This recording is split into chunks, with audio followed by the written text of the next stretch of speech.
camera, and playback. Hai, nama saya Yohana Tarigan.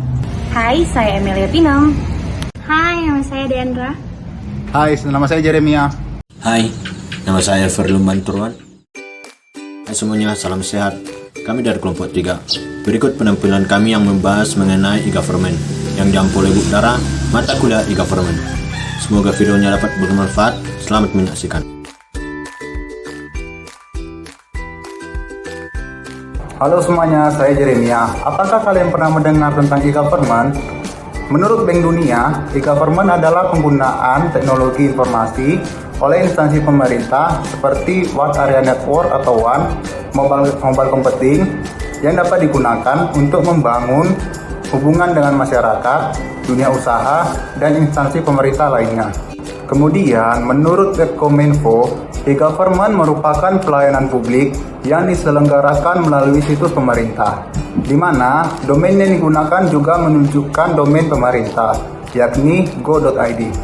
Sehingga e-government mampu menjembatani hubungan pemerintah dengan pemerintah, pemerintah dengan sektor bisnis, dan pemerintah dengan masyarakat. Permasalahan e-government.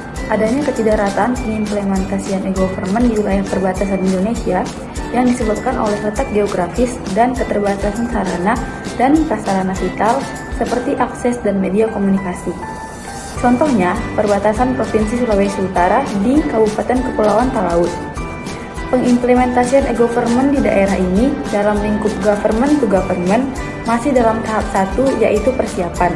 Sementara dalam pengimplementasian e-government terdapat 4 tahap, yaitu persiapan, pematangan, pemantapan, dan pemanfaatan. Faktor penghambat yang menyebabkan hal ini adalah kondisi infrastruktur teknologi informasi komunikasi yang masih minim. Untuk mengatasi hal ini, upaya yang dapat dilakukan oleh pemerintah Kabupaten Kepulauan Talaut adalah membuka peluang dan melakukan kerjasama dengan pihak ketiga seperti provider internet untuk mempercepat e-government di Kabupaten Kepulauan Talaut. Nah teman-teman, kali ini aku ingin berbagi cerita berdasarkan pengalaman pribadi yang berhubungan dengan pengimplementasian e-government pada masyarakat. Pada saat aku mengurus KTP di daerah asalku, Kabupaten Rokan Hulu Riau, dan setelah selesai, beberapa minggu kemudian aku pergi ke Medan. Kebetulan pada saat di Medan, aku ingin membuka buku rekening di bank.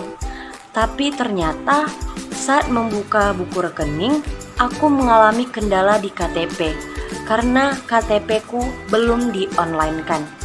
Jadi pihak bank mengatakan aku harus terlebih dahulu mengonlinekan KTP-ku. Dan mereka menyarankan agar aku mengonlinekan KTP-ku di kantor Dukcapil terdekat. Keesokan harinya, aku pergi ke kantor Dukcapil yang ada di Medan.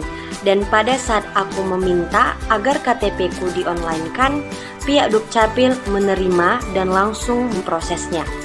Ketika pihak Dukcapil menyatakan bahwa KTP-ku sudah di-onlinekan, keesokan harinya aku pergi ke bank lagi untuk membuka buku rekening dan ternyata tetap saja bahwa KTP yang kumiliki belum di-onlinekan. Sehingga langsung saja aku pergi kembali ke kantor Dukcapil dan menyampaikan keresahan yang aku alami mengenai KTP-ku yang tadinya sudah dikatakan online tapi ternyata belum di-online-kan. Tapi pada saat pihak Dukcapil mendengarkan informasi tersebut, mereka memberi respon yang kurang baik dan malah menyalahkan pihak ketiga, yaitu pihak bank. Mereka mengatakan bahwa karyawan dari bank tersebut tidak mengerti caranya dan aku pun langsung saja disuruh pulang ke rumah. Karena hal ini, aku merasa bahwa pengimplementasian e-government dan pelayan publik masih sangat kurang maksimal. Sampai pada akhirnya, aku harus kembali lagi ke daerah Riau untuk mengonlinekan KTP-ku menjadi e-KTP. Padahal ini ternyata e-government tidak mampu memecahkan masalah yang aku alami. Ternyata e-government dan smart city itu merupakan dua konsep yang berbeda. Smart City merupakan konsep permanfaatan teknologi komunikasi dan informasi untuk semua sektor yang lebih luas dari e-government. Dan e-government merupakan bagian dari Smart City. Ruang lingkup Smart City lebih luas. Semua komponen yang ada di e-government sudah pasti ada di Smart City. Contoh-contoh dari Smart City yaitu manajemen limbah, lingkungan atau teknologi yang digunakan, transportasi atau bahan bakar yang ramah lingkungan, kesehatan, keamanan publik yang membantu kebakaran atau kepolisian, mengelola pariwisata, dan pengelolaan atau pembinaan guru. Strategi pemecahan masalah IGAF. Mungkin berdasarkan pengalaman saya pribadi, selama saya aktif dalam melakukan kajian-kajian terkait dengan IGAF, masalah yang pertama muncul itu adalah komitmen.